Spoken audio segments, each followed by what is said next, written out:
para prepararnos, este año en el 24, para el jubileo del 25 ser ya una iglesia jubilar en una dinámica donde no celebremos algo porque toca, sino porque realmente el Espíritu nos quiere tocar y decir, adelante, que tenéis mucho para hacer en este tiempo de la historia. ¿Conocéis la bula que ha escrito el Papa? ¿La habéis leído alguno o alguna? Digo, aquí hay una y media. La bula Espes non confundit. La esperanza no defrauda. Pues ya a partir de hoy, esta tenéis que leer, hasta Nochebuena tenéis tiempo, ¿eh? Porque Nochebuena el Papa va a abrir la Puerta Santa en Roma y a partir del día 29 y 1 de enero se van a abrir las puertas, las basílicas y catedrales de La Rioja. O sea, el 24 a la noche se va a celebrar, no sé si sea Nochebuena o a la tarde, la gran apertura a la Puerta Santa de Roma, y el 29 se va a abrir en Calahorra por la mañana, y el 1 de enero a las 13, a la 1 a Santo Domingo, y a las 8 aquí en Logroño, en la concatedral. Si nosotros somos logroñeses, todos el día 1 estaréis todos bien, despiertos el día 1 a las 8 en la concatedral. La esperanza no defrauda. ¿De dónde ha sacado el Papa esta frase? De la carta de los Romanos 5:5. Porque quiere el Papa que este jubileo sea de esperanza en un mundo que tanto lo necesita.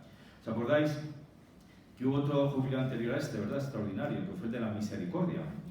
Y va a haber otro jubileo, el gran jubileo va a ser el año 2033. ¿Por qué será? ¿Por qué el 2033?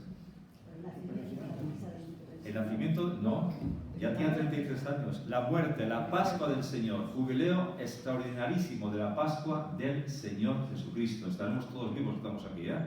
Así que ojalá no digas que no. Vivos en el cielo, pero vivos. Algunos en el cielo. La esperanza constituye el mensaje central del jubileo que convoca el Papa y que nos puede servir de un momento para encontrarnos con el Señor Jesucristo, que es la puerta de la salvación. Dice así el Papa al inicio de la bula.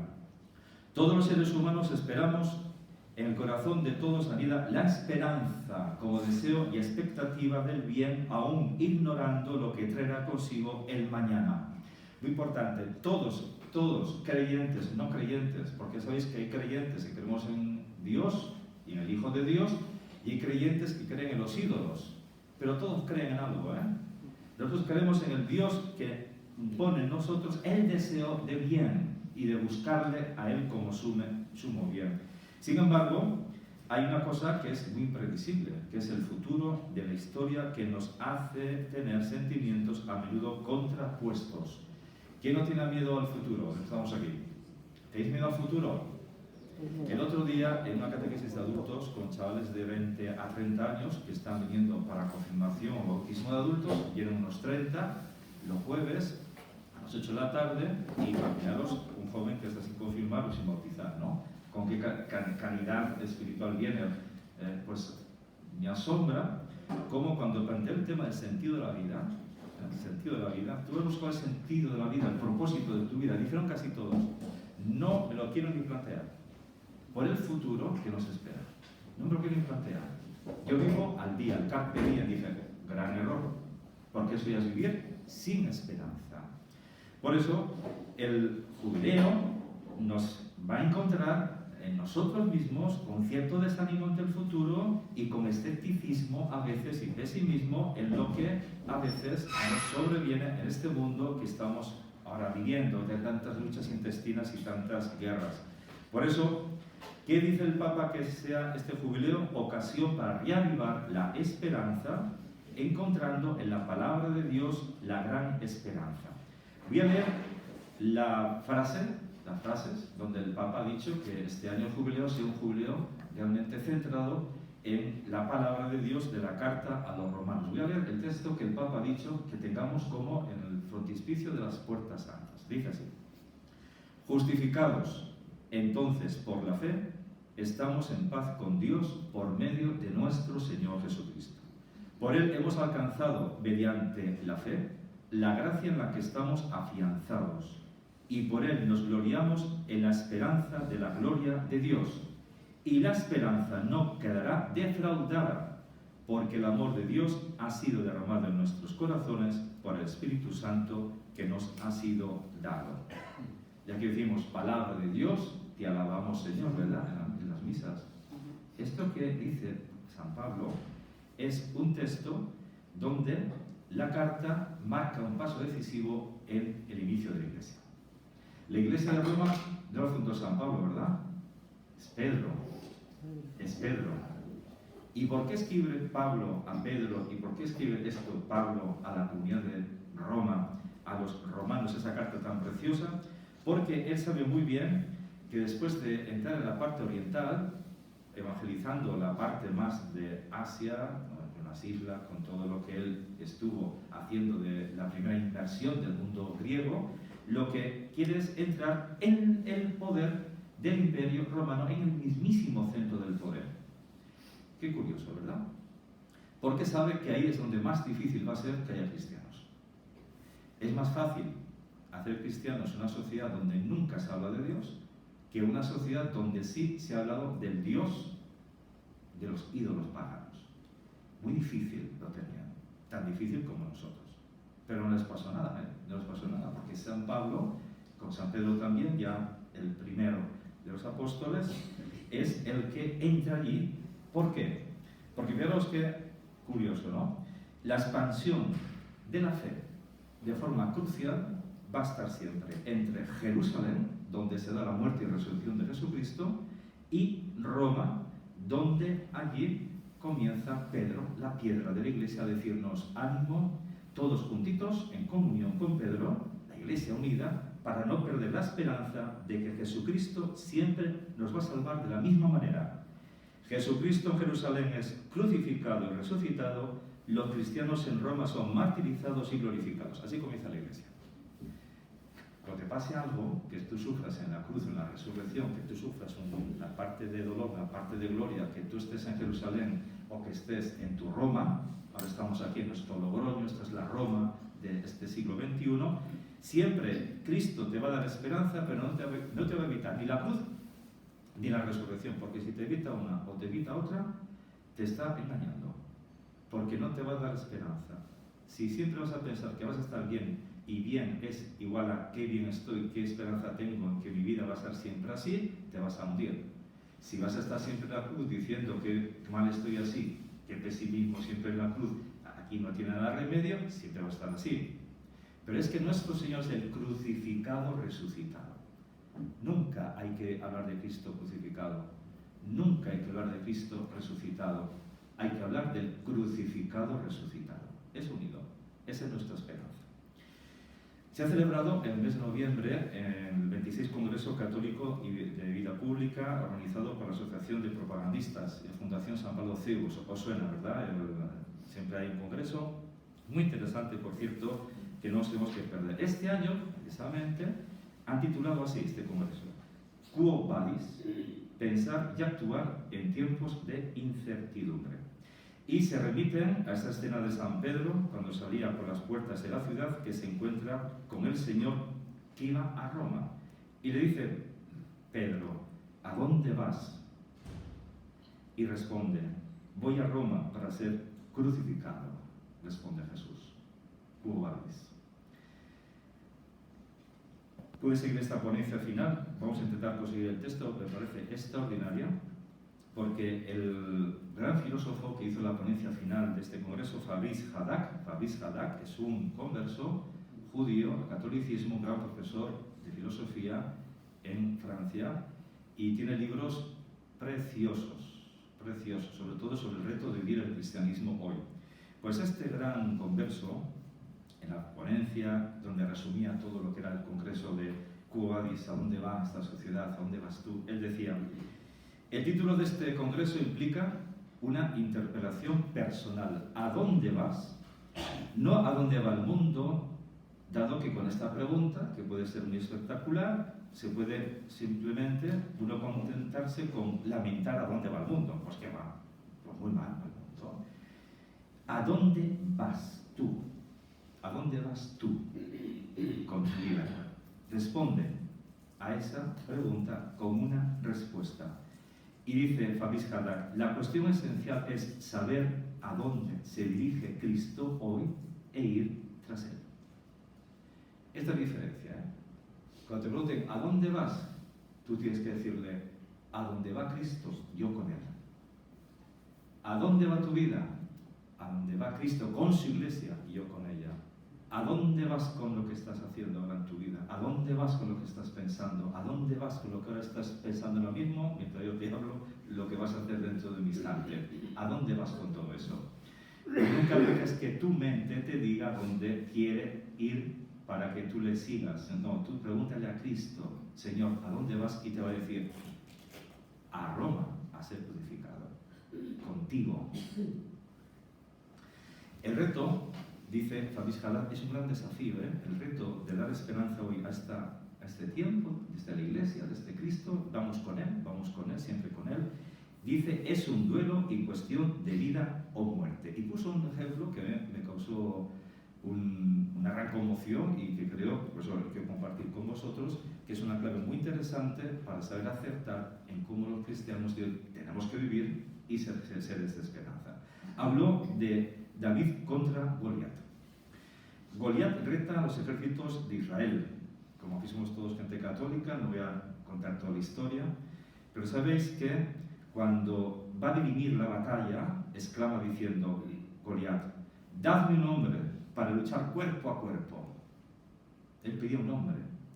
Y aparece el joven David, que no era un combatiente, que no era un gran hombre, que era un pastor y que había llegado al campamento israelita para traer comida a sus hermanos. El reto no es cuestión de armamento, de poder. Goliat se refería, dame un hombre tan poderoso y tan fuerte como yo. Quería hacer un reto, ¿no? Es decir, dame otro hombre, o sea, demostrarme que hay otro hombre más que yo, mayor que yo, más poderoso que yo.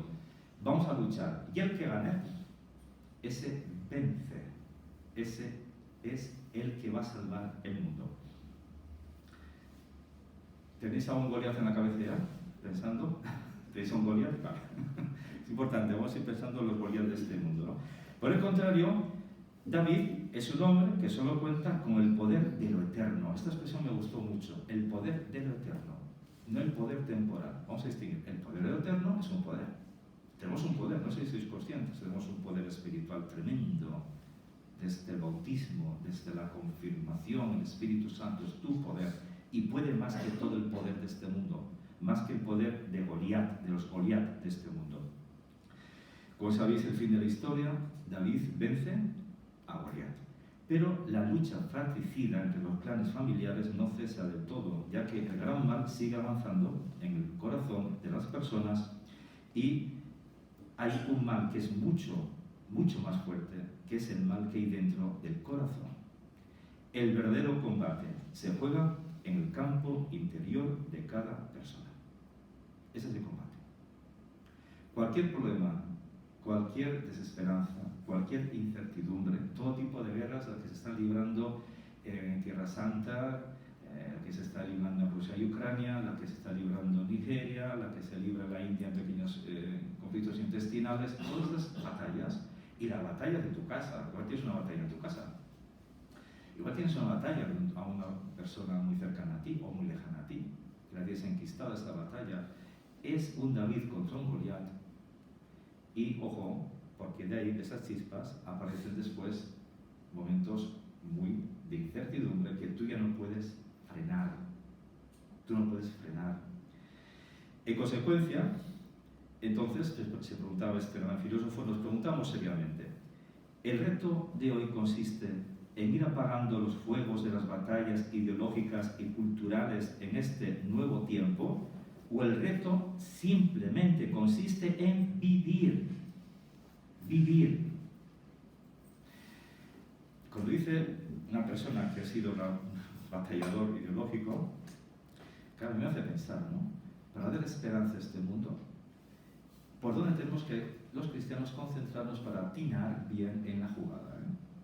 Dice, no consiste tanto en ir apagando fuegos de batallas ideológicas y culturales, sino de vivir realmente como hombre, como mujer, creados a imagen y semejanza de Dios. Cada uno. Y tú dices, ¿cuántos somos? El planeta Tierra ahora somos 1.300 1.300 millones de católicos. Si esos 1.300 millones de católicos empezamos a expandir nuestra fe a otro, seremos el doble en el jubileo. Tú preocúpate simplemente de que seas capaz a otro de transmitirles que Jesucristo es su único Salvador, es su única esperanza, no hay otro. No hay otro, ni en el cielo ni en la tierra que te pueda salvar. No hay otro. Por eso decía Hadak, os invito a leer siempre la palabra de Dios, la Biblia, en cualquier pasaje, desde los libros históricos, los libros de los reyes, desde los libros de los profetas, todo el inicio del cristianismo, Hechos de los Apóstoles, Apocalipsis, y veréis cómo el enemigo es el que lucha contra el eterno. El reto, dice, es de lo eterno, lo que los santos padres llamaban el combate espiritual. El combate espiritual es una de las cosas que no se habla mucho, ¿no? Porque más se habla de ir a combatir contra una ideología que no sea la tuya. Dos personas cuando dialogan, ¿por qué se enfrentan? Por pensamientos, por verdades, por cosas que uno tiene en su cabeza y el otro te dice la contraria. Y empiezas a dialogar ahí, ¿no? Empiezas a meterte en un diálogo interminable. No te metas ahí. Los cristianos del jubileo estamos llamados a sembrar esperanza, no ideológica, sino cierta, real. Y tienes que ir a comunicar a los demás lo que el otro en su alma, en su corazón, a veces te está pidiendo sin pedir. Tienes que saber leer entre las entrañas de las personas que están a tu lado y lee lo que les pasa dentro. Profundiza, ten ojos de profundidad. No te quedes en lo que te dicen, en sus ideas. Entonces, a veces los cristianos, por defender a Jesucristo en las ideas, nos perdemos el defender al Hijo de Dios que esté ahí de frente a ti, está sufriendo y Él te está gritando, sálvame, pero no te va a decir. Pero tú sí le tienes que decir, aquí estoy yo para ayudarte a esta batalla que estás teniendo en tu corazón, que nadie te está ayudando a tratar de salvar. Por eso, la enorme confusión que hay en este tiempo, también decía este filósofo, Fabrice, es de una ruptura. Vamos a ver si lo explico bien este paso, que es muy importante de situarnos en lo que él piensa que estamos viviendo en esta época del siglo XXI. Es una ruptura enorme con el tiempo de la modernidad, que era defender el mesianismo sin trascendencia. Ya sabéis, la modernidad, hemos vivido desde la Ilustración hasta hoy, era que el mundo trata de decir, tenemos recursos los seres humanos para salvarnos solitos. Nos autosalvamos solitos, no nos hace falta Dios. Eso me han estado diciendo 1000 veces todos los días y te lo están diciendo. Pero ojo, dice, ahora hemos dado el paso de otra era. Hemos dado el paso a la era del posthumanismo, donde la razón, el amor sacrificial, la defensa de la dignidad humana no es tanto lo que ahora preocupa. Al poshumanismo, lo que le preocupa no es el debate entre fe, razón, humanismo o cristianismo. No. Lo que le preocupa es que realmente alguien le diga dónde está el secreto de la esperanza en el futuro cuando me está fallando todo.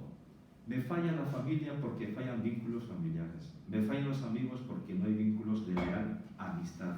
Me falla la iglesia a veces porque a veces no me responde a mis interrogantes. Me falla la educación porque no me está educando como merezco ser educado.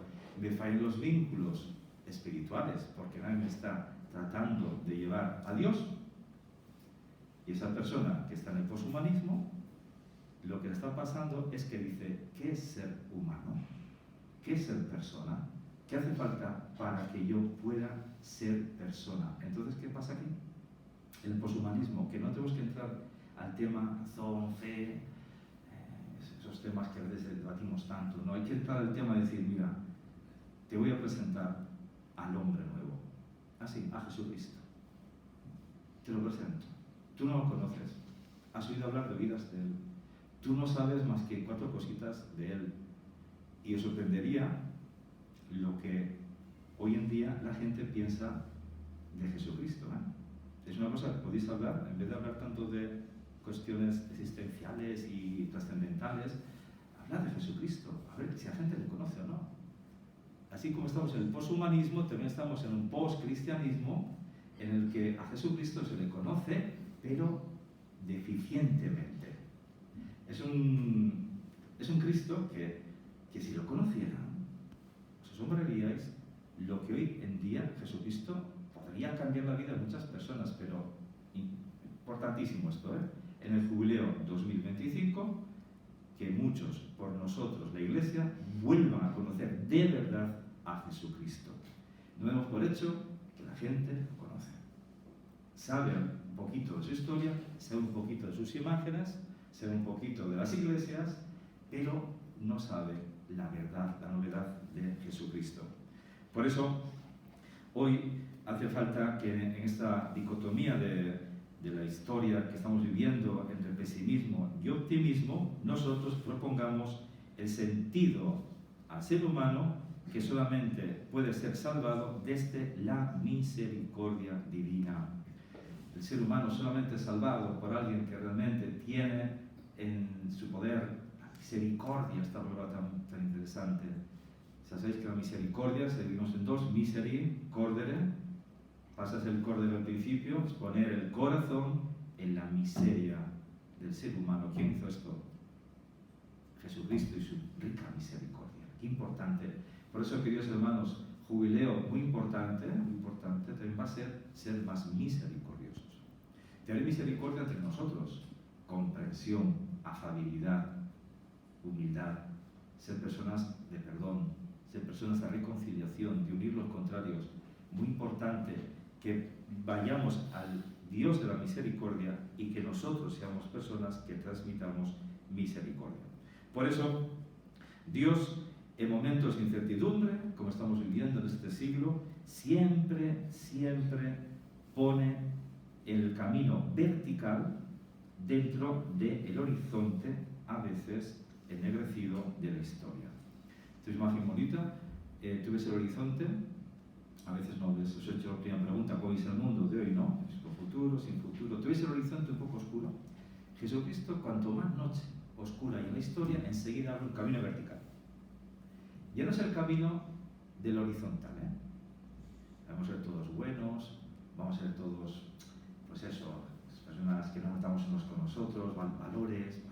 Me decía un cura, un sabio, ya está bien de hablar de valores, Hablé con también los curas jóvenes de virtudes,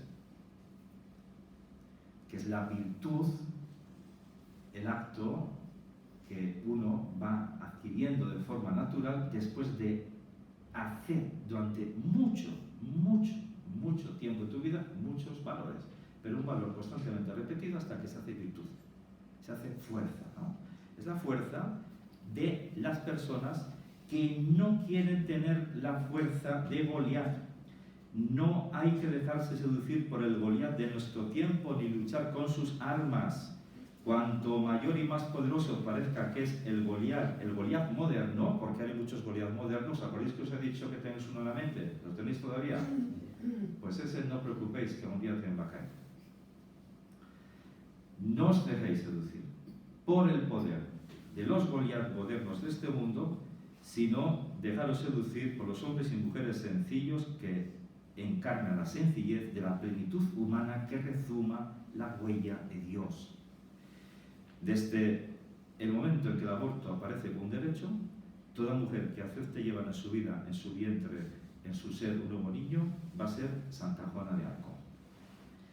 De igual modo, en una época en la que la inteligencia artificial se presenta como la nueva salvación, todo hombre que prefiera seguir haciendo las cosas con sus manos y unirlas a la oración será un San Isidro Labrador. Seres sencillos que tienen el poder de ir contra una cultura dominante por un Goliat que nos quiere dominar, que lo único que podemos hacer para ser no ingenuos es contar con la fuerza del Espíritu y ser como David, pequeños pero muy poderosos en el bien. En el bien.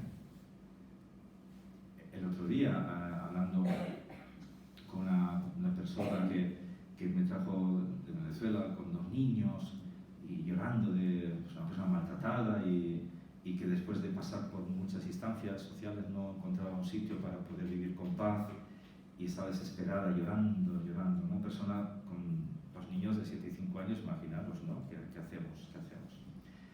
Al final, después de dar vueltas, no voy a contar cuántas instituciones me contó y cuántas personas habló, ¿dónde apareció? Pues después de ir a Goliat apareció en el pequeño David de la iglesia. Y ese momento yo dije, pues yo y la comunidad, la parroquia, no vamos a empezar a hacer asistentes sociales, vamos a empezar a hacer de salvadores en el nombre de Cristo, de una persona que está derrumbada. Vamos a animarle en el espíritu, vamos a animarle el espíritu. Vamos a darle esperanza, lo primero, que al vernos diga, aquí hay esperanza. Y segundo, vamos a ser eficaces y vamos a movilizar a la comunidad cristiana para que se implique en un caso. Bueno, pues haciendo esto, la comunidad cristiana cumple su misión de David frente a Goliat y Dios eso lo bendice y salva vidas. De hecho, ya sabéis que aquí en Logroño hay una asociación que se dedica a las madres que pueden tener una afectación de aborto o que pueden tener una realidad muy dura para poder criar un niño porque no tienen nada cuando nazca el niño, y se está ayudando con el Calahorra también a otra asociación que hace esto, ¿no? A estas personas detrás podemos ver que hay signos de esperanza, de vida, porque hay otros que también están la esperanza de que más vale que este niño nazca, no lo pierdas, que yo te voy a ayudar a que crezca con dignidad. Pero que nos vean ahí, Esto es David contra el Goliat, que un Goliat de este mundo podría decir, lo que tienes que hacer es abortar, por ejemplo, o lo que te voy a hacer quitarte al niño cuando nazca. Eso es Apocalipsis, ¿no? ¿Os acordáis? La mujer vestida de sol, la luna, y a punto de dar a luz al niño, y está delante el dragón que se lo quiere comer. Que esto es muy viejo, esto es apocalíptico, pero que es una cuestión que tenemos que saber muy bien atinar, porque los cristianos de este tiempo, en situaciones duras, de un tiempo duro, podemos comunicar mucha esperanza. Lo estamos haciendo ya, Por tanto, valoraros mucho más de lo que valoráis, queridos cristianos, porque yo creo que se está repitiendo este pasaje evangélico y de una forma muy maravillosa de la resurrección de Cristo en estos pequeños Davides que quieren luchar contra los Goliat, pero con las armas de lo eterno, Acordaos, las armas de lo eterno, nunca las armas de lo que a veces nos gustaría tener, ¿verdad?, para acabar con el mal del mundo. Pero antes ahí, porque entran otros y así se prepara la gran guerra. Hay una cuestión que también en el jubileo tenemos que repensar, y creo que lo hemos hablado mucho desde la diócesis, desde los profesores de religión católica, desde los colegios concertados, y es que la educación religiosa, y muchas veces hasta la propia catequesis que damos en las parroquias, hemos enseñado lo que antes dije, muchos valores cristianos, pero despojados de Cristo. Hemos hecho mucha moral sin fe y por lo tanto no somos capaces de generar esperanza. ¿A qué me refiero con esto? Tú a una persona le dices, mira, tienes que dar la vida, fíjate, como Jesucristo, tienes que dar la vida en la cruz.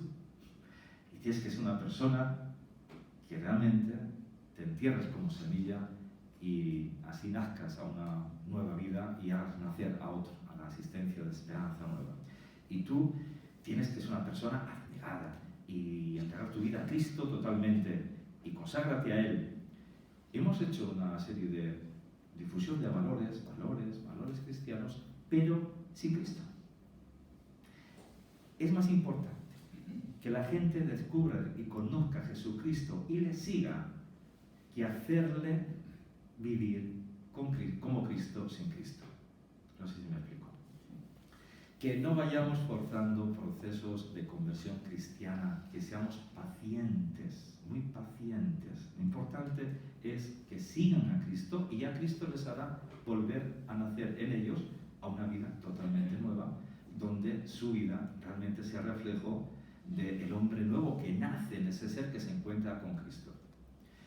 Hace 2 años bautizamos en La Redonda a 2 jóvenes, uno que venía del mundo del marxismo, comunismo, una ideología muy dura, y otro venía de un pesimismo existencial. Había estado desde la pandemia, año 20 hasta el año 23, encerrado en casa sin salir en su habitación.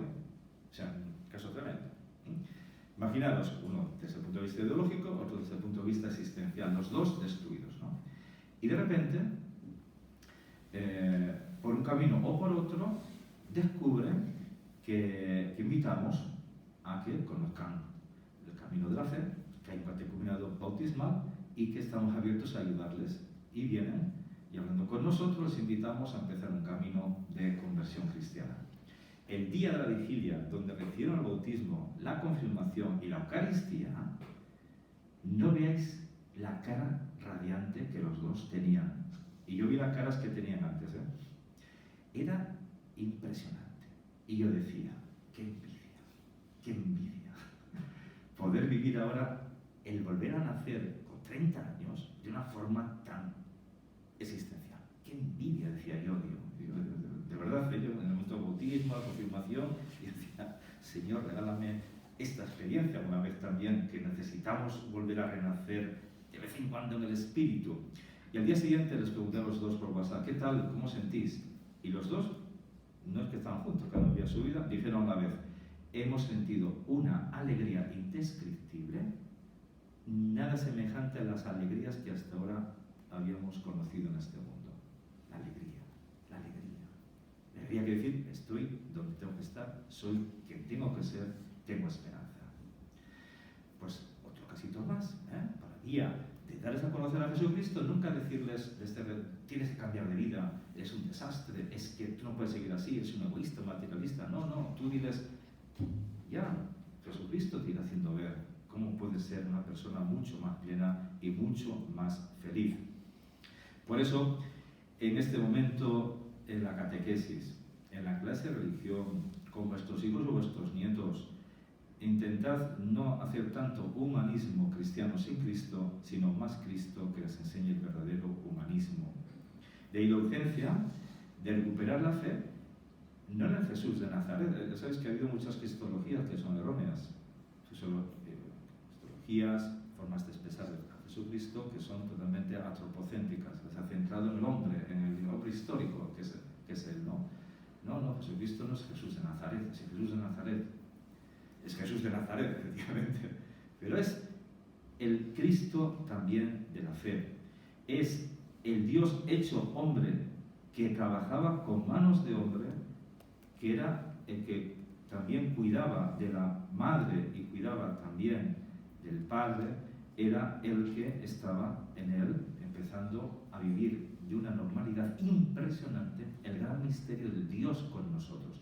Pero ojo, que el Jesús histórico no nos oculte lo que se está preparando en este hombre siendo Dios en la encarnación. Algo totalmente distinto, ¿no?, a lo acostumbrado muchas veces a tratar a Jesús.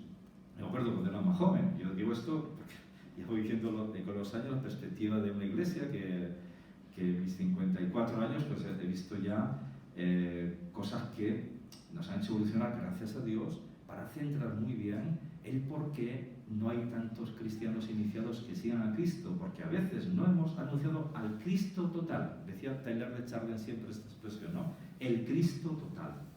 No el Cristo que a mí me apetece. Hay personas que pueden coger el Evangelio y empezar a arrancar hojas. Esta hoja, este milagro no me convence. Este brazo de Jesús tampoco me convence. Y este es mi Jesús. Digo, pues quédate con este Jesús, pero igual va a ser un día, a ver si lo encuentras y no está. Te pasa como María Magdalena, que lo confundió con un carpintero. Le dijo, no me toques, no he subido al Padre, Magdalena. Quiero que me conozcas ahora como realmente soy, y dónde estoy, y cómo me quiero presentar a ti. El jubileo es muy importante, el que nosotros los cristianos seamos capaces de encontrarnos con el Cristo total verdadero y darlo a conocer de forma verdadera, por todos los cauces, por todos los medios. Vamos a ir pensando también cómo hacerlo, por eso tenemos inteligencia creyente y corazón ardiente para hacer esto realidad. Por eso, el que nosotros hemos visto ahora en las inundaciones de Valencia a jóvenes que han ido hasta allí con gestos humanos de dar de comer a los que tienen hambre, de vestir a los que están desnudos, de llevar esperanza también a los abuelos que están solos en sus casas. Esos gestos son muy importantes, porque no penséis que a veces salen de una filantropía, ¿eh?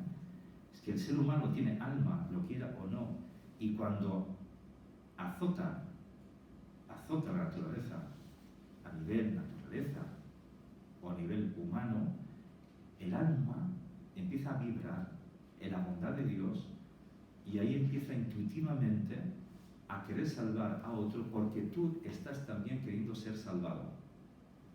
Tú quieres salvar al otro, pero tú quieres ser salvado. El ser humano dice, no es posible que esté pasando esto, yo voy a salvar porque a una vez no me pasa a mí y quiero que me salve. Es un movimiento muy genuino del ser humano y que esto es esperanza también, ¿eh? Esperanza en los jóvenes. Hay un joven que bajó a Valencia y cuando vino le dije, ¿qué tal la experiencia? Y me dice, fenomenal, es que veo con un subidón de hacer el bien, la subidón, ¿no? Parece que el bien de hacer solidaridad, pues a uno le satisface mucha plenitud.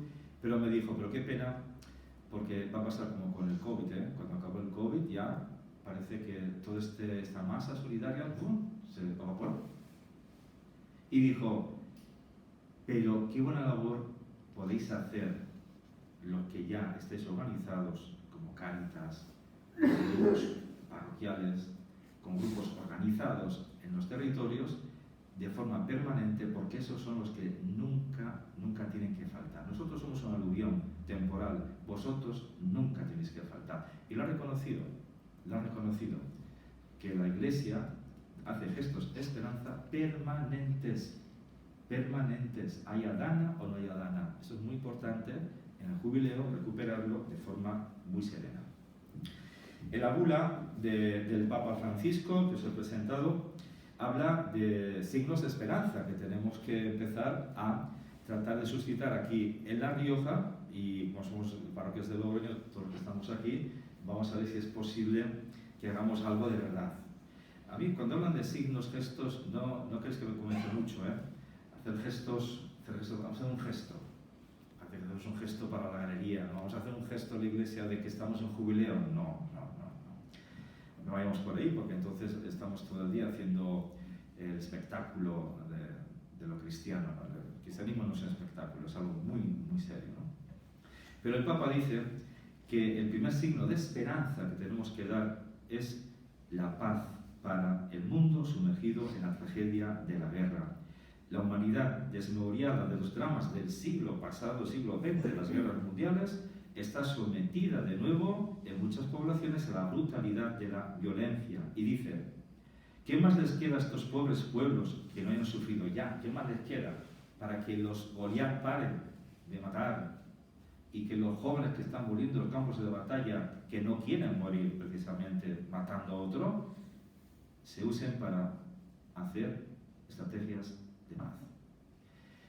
Cuando dice esto, a mí se me escapa cuál es la vía por donde yo puedo actuar para que haya paz entre Rusia y Ucrania, entre Tierra Santa, entre el pueblo palestino, el pueblo israelita. ¿Qué hacer ahí, no? Bueno, pues la paz es importante que sea una constante en nuestra oración y en nuestra forma pacífica de vivir. Otro punto muy importante, la apertura a la vida como una maternidad y paternidad responsables en el proyecto que el Creador ha escrito en el corazón y en el cuerpo de los hombres y las mujeres. Ya sabéis que aquí, cada vez que sale La Rioja en las tasas de natalidad, yo he hecho temblar. Es que somos las más bajas natalidades de España. Y cada vez estamos más al límite de creo que hay en La Rioja de 0 a 10 años 21.000 niños y de 65 a 75 y 65.000. Debe ser estas dos frases que han hecho, ¿no? Entonces, cuando tienen un niño, ahora que yo he sido tío abuelo de una sobrina y veo la vida, hay que decir, maravilla, esto es, ya has hecho lo más importante, yo te apoyo y cuando te necesites algo, aquí estoy. Esto es lo primero que yo quiero apoyar, la vida, y decirlo, y alegrarnos cuando viene un niño al mundo, y apoyar a estas asociaciones que promueven la vida, y si hay que quitarnos de pan y comprar pañales y botes de nivel 2 de leche que enseguida te vienen a pedir, pues vamos a hacerlo todos. El niño que nace es el milagro que nace en este mundo. Y es urgente que además de que pidamos compromisos legislativos en los estados, y que no pase como en Francia, que se ha hecho un derecho constitucional el aborto, nosotros vayamos también como comunidades creyentes a decir a los jóvenes, engendrar un hijo es la mayor de las contribuciones humanitarias que tú puedes hacer en este mundo. Y entonces nosotros ahí vamos viendo cómo, con esperanza y produciendo esperanza en los niños, dice el Papa, podemos hacer una alianza social para la esperanza que sea inclusiva, no ideológica, y que trabaje por el porvenir de la sonrisa de muchos niños y niñas que vendrán a llenar las tantas cunas vacías que ya hay en numerosas partes del mundo. La frase es preciosa, ¿no? Que vayamos a hacer una alianza social para la esperanza, donde veamos muchas sonrisas de muchos niños y niñas que vienen a llenar las cunas vacías de muchas partes del mundo. Y por último, signos tangibles de esperanza. Los que viven en penuria. Por ejemplo, esto lo hacemos muy bien en las parroquias. Los enfermos, las personas solas, ancianos sobre todo, los presos, jóvenes sin sentido, personas con adicciones. Ayer mismo estaba yo hablando en mi pueblo, que fui a hacer el funeral de una tía abuela, y me encontré a la salida con una vecina que tiene un problema hace años con su hijo, con muchas adicciones, ¿no? Y me decía llorando, menos mal que porque este hombre me ha escuchado. Y menos mal que mi hija ahora mismo ya ha dicho quiero ser curada, que tuvo una crisis tremenda hace 15 días. Y daba las gracias a la iglesia. Una persona que no es para la iglesia, ¿no? Claro, eso es un signo de esperanza. Para ella es un signo de mucha esperanza. Y no te quepa duda que con que nosotros digamos es Jesucristo quien está salvando a tu hija, levántate, toma tu camilla, echa a andar con Cristo. Simplemente una cosa así, ¡fum!, lo une enseguida. Ah, es Cristo, sí, es Cristo. Nunca nos pongamos medallitas, es Cristo, siempre todo referido es Cristo, que pasa tu vida salvando tu vida y dándote esperanza.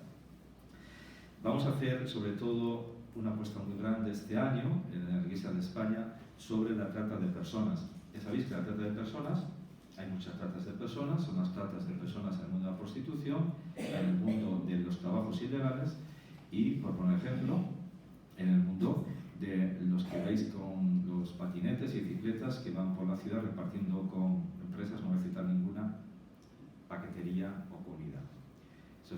Hay trata de personas ahí. Las hemos detectado, porque hemos tenido que salir al auxilio de un joven que está haciendo esto, ¿no? Entonces hay que tener cuidado, porque ahí se están haciendo una serie de pequeñas alianzas ya muy bien ocultas, se ocultan, se tapan, y después pasan cosas muy tremendas cuando esa persona ya no trabaja y no rinde y yo lo descarto y ya se queda sin nada, ¿no? Sin seguridad social, sin derechos y sin nada. Y pues la trata de personas, las trata de personas, mujeres, sobre todo, que hay que tener mucho en ese sentido, por nuestra parte, mucha determinación. O sea, una mujer que abusan de su cuerpo como vientres subrogados, como prostitución, como todo ese mundo, hay que tener mucho cuidado, hay que hacerlo muy bien, pero sí que estamos viendo personas que necesitan ser salvadas y sacarlas de la red de explotación. Todo esto, dice el Papa, vamos a hacerlo realidad con signos concretos de que la comunidad cristiana nos unimos para poder a estas personas que no van a venir a vuestras casas a buscar ayuda, pero sí vendrán a la iglesia, puedan tener una ayuda eficaz por parte de todos. Por eso todas las celebraciones jubilares, empezando el día 1 de enero a las 8 de la tarde en la concatedral de Logroño, todas las colectas van a ir para este signo jubilar, la trata de personas. Sepáis que ahí vamos a colaborar mucho y el Papa nos ha dicho que vayamos todos por ahí.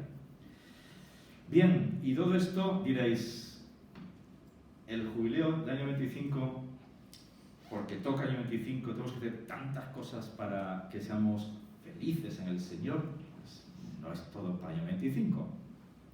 Para el año 25 la Iglesia se prepara para dos cosas importantes: ir desmontando lo que ya no vale ni sirve para nada, porque mira que hacemos cosas en la Iglesia que siguen muy poquito, se han quedado obsoletas. Tenemos que ir desmontando una institucionalidad, no institución, la Iglesia es el Señor, la tiene muy bien planteada, pero hay cosas institucionalizadas que no pasa nada si de vez en cuando las dejamos de hacer. Y empezamos a buscar nuevas vías de encuentro con el hombre y la mujer de este siglo, que por lo que sea, nuestras rutinas, nuestras perezas, nuestras formas a veces muy cómodas de vivir la fe, pues no estamos tratando de abrir nuevas vías de encuentro con los demás en estos signos que he dicho y en tantas ocasiones que tengamos de encuentro con el ser humano de este siglo. Eso por una parte. Y segunda parte, entrar en una vida espiritual mucho más profunda y diciendo al Señor: Señor, enséñanos a orar.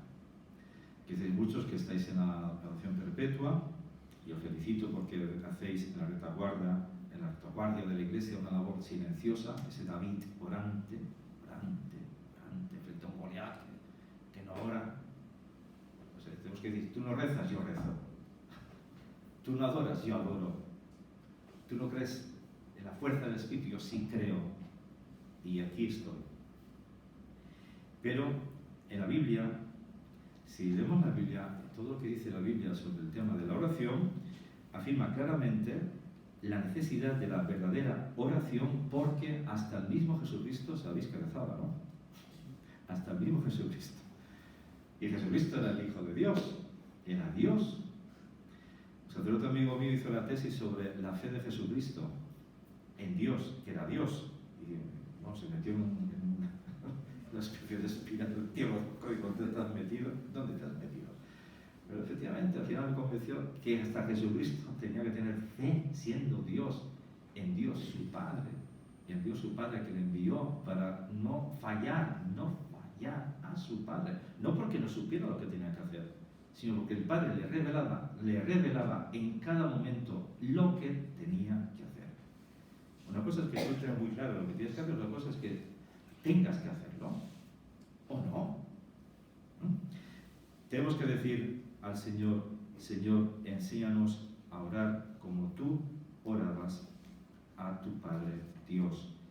Y la oración es la respiración, el horizonte de referencia, la fuente de todas las acciones y todas las palabras. Por eso dice el Evangelio de San Marcos, capítulo 1, 35, se levantó Jesús de madrugada, cuando todavía estaba muy oscuro, se marchó a un lugar solitario, allí se puso a orar. Debía ser muy importante este gesto de Jesús, porque lo repite muchas veces. Y un evangelista, para repetir muchas veces que Jesús se retiraba de noche a orar, es que lo vio muchas veces haciendo esta oración.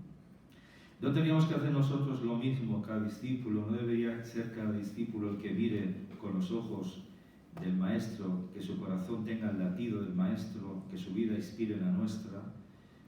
Jesús, vamos a decirle: haznos entrar en este hermoso misterio que se ve en tus ojos, en tu rostro. Jesús, enséñanos a orar. Los santos, tenéis un librito que es Apuntes de la Oración, hay de estos libros que se han editado en el jubileo, se han editado 5 para preparar el jubileo este año. Los tenéis en la página del Jubileum del Vaticano, los podéis descargar. Pero en cuenta el testimonio de Santa Teresa de Calcuta. Ya sabéis que esta mujer pues, ha sido referente y tiene muchos periodistas que le hacían muchas entrevistas, y Malcolm Buckjevitt, un periodista inglés, cuando en la India fue a hacer una película de la labor de las misioneras de la caridad de la Madre Teresa, cuando entró y vio a los moribundos cómo eran tratados y los recogían de las calles con una envidiable caridad, le pregunta a la madre: ¿dónde encuentran la fuerza para amar? ¿Dónde encuentran la fuerza para sonreír aquí? Situación tan calamitosa. Y la Madre Teresa le dice: venga mañana a las 6 de la mañana a la puerta del convento. Entenderán dónde encontramos la fuerza para amar y sonreír. Y en el discurso ante las Naciones Unidas dijo: Yo soy solo una pobre monja que reza. Rezando, Jesús me llena el corazón de su amor, y yo voy a donárselo a los pobres que encuentro en mi camino. Hizo un momento de silencio, que pareció una eternidad, y añadió: recen también ustedes, recen y se darán cuenta de los pobres que tienen al lado, quizá muy cerca de sus casas. Quizá incluso en sus casas existe quien espera su amor. Recen y los ojos se abrirán y el corazón se llenará de amor. La Madre Teresa de Calcuta a sus monjas les decía: tenéis que estar rezando tantas horas como estáis trabajando. Y todavía lo tienen un poquito como su carisma, ¿no? Pues estamos en tiempo de Adviento, tiempo de esperanza, queridos hermanos, el tiempo de María. Es un tiempo muy bonito, el tiempo que vamos a vivir ahora, que nos queda de Adviento, pero el tiempo del jubileo, que sea de mucha esperanza, de la mano y metidos en la piel de la Virgen, la Madre de Dios. Ella es el gran modelo de jubileo. Ella abre su corazón a la llamada de Dios y permite que todas las esperanzas del Antiguo Testamento, todo lo que esperaba el pueblo de Israel, lo cumpla María, la Virgen Madre. Ella se presta para que todo lo que esperaban sea lo que en ella se cumpla. Fíjate que mujer de esperanza, ¿verdad? Entonces tú y yo somos personas de esperanza, si tú te dejas ser para otros portador de esperanza, pero no la tuya, la que Dios te está dando siempre en tu vida. Ella es el modelo de cómo se tiene que hacer presente a Dios de forma sencilla, humana y concreta. Pero cuando hablamos de Dios, Dios hizo de forma humilde, cercano y concreto en el seno de la Virgen María, en Belén. Con lo cual nos da una pista, por dónde vienen las esperanzas de forma humanas, concretas y sencillas. María cantó el Magnificat, que es el canto maravilloso que ella nos regala para decirnos de qué manera hoy Dios nos salva también. Y a mí me da un poco envidia, también envidia a María, la Virgen, porque canta sabiendo lo que canta. No canta por cantar, sabe lo que canta. Nosotros cuando cantamos en misa, canciones tan bonitas, a veces digo, pero estamos sabiendo lo que cantamos.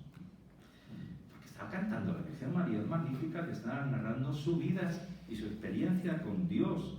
Y entona el cántico envidiable, ¿no?, de cómo realmente ella está diciéndonos: también vosotros tenéis historias personales penetradas de la salvación de Dios, que podéis cantar y podéis hablar de ello a los demás.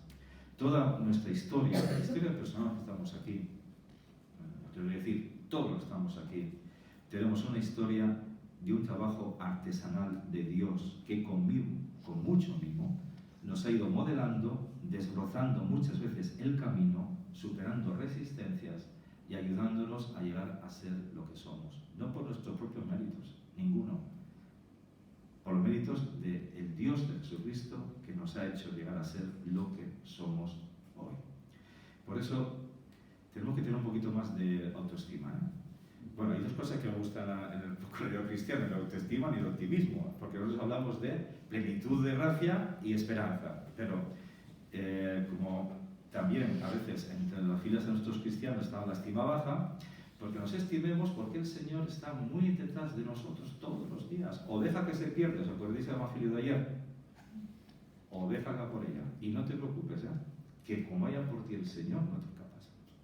Vas a dar vueltas, te vas a ir a otro redil. Y qué bien está en este redil, que aquí no está uno todo el día: ay, Señor, ¿qué quieres de mí?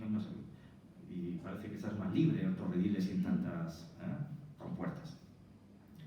Pero el Señor te anda, sal de aquí, hijo mío, que no te estás dando cuenta que estás con lobos, que te están devorando vivo, y yo soy el que te voy a tratar con mucha paciencia de sacar de aquí, pero que te saca, te saca y te devuelve a redil, con mucha misericordia. Sin duda, el misterio de la Virgen María es uno de los grandes misterios de la esperanza de Dios. Yo siempre a la Virgen María, cuando me desespero, le pido esperanza y consuelo. Y voy a terminar leyendo la reflexión de un hombre porque está muy desesperado en su vida, era muy inteligente, era muy sabio, un gran filósofo de España, lector de Universidad de Salamanca, Miguel de Unamuno. Miguel de Unamuno tiene un libro, es el Diario Íntimo, que está en la agencia editorial del año que yo nací, de 1970. Y dice, este hombre que era tan luchador contra todo lo que era trascendencia, no digo nada, contra todo lo que era institución de la Iglesia, dice lo siguiente, y creo que este parrafito nos puede servir muy bien para pensar que para Dios nada hay imposible. He llegado hasta el ateísmo intelectual, hasta imaginar un mundo sin Dios, pero ahora veo que siempre conservé una oculta fe en la Virgen María. En momentos de apuro se me escapaba maquinalmente del pecho esta exclamación: Madre de misericordia, favoréceme. Llegué a imaginar un poemita de un hijo pródigo que abandonaba la religión materna. Al dejar este hogar del espíritu sale hasta el umbral la Virgen y allí le despide llorosa, dándole instrucciones para el camino. De cuando en cuando vuelve el pródigo su vista y allá en el fondo del largo y polvoriento camino que por un lado se pierde en el horizonte, ve a la Virgen de pie en el umbral viendo marchar al hijo. Y cuando al cabo de la vida vuelve cansado y deshecho, encuentra la que le está esperando en el umbral del viejo hogar y le abre los brazos para entrarle en él y presentarle al Padre. María es de los misterios el más dulce. La mujer es la base de la tradición en las sociedades. Es la calma en la agitación, el reposo en las luchas. La Virgen es la sencillez, la madre, la ternura. De mujer nació el hombre Dios, de la calma de la humanidad, de su sencillez. Que Santa María interceda por nosotros y que en este jubileo realmente experimentemos que en Cristo siempre renace la esperanza. Muchas gracias.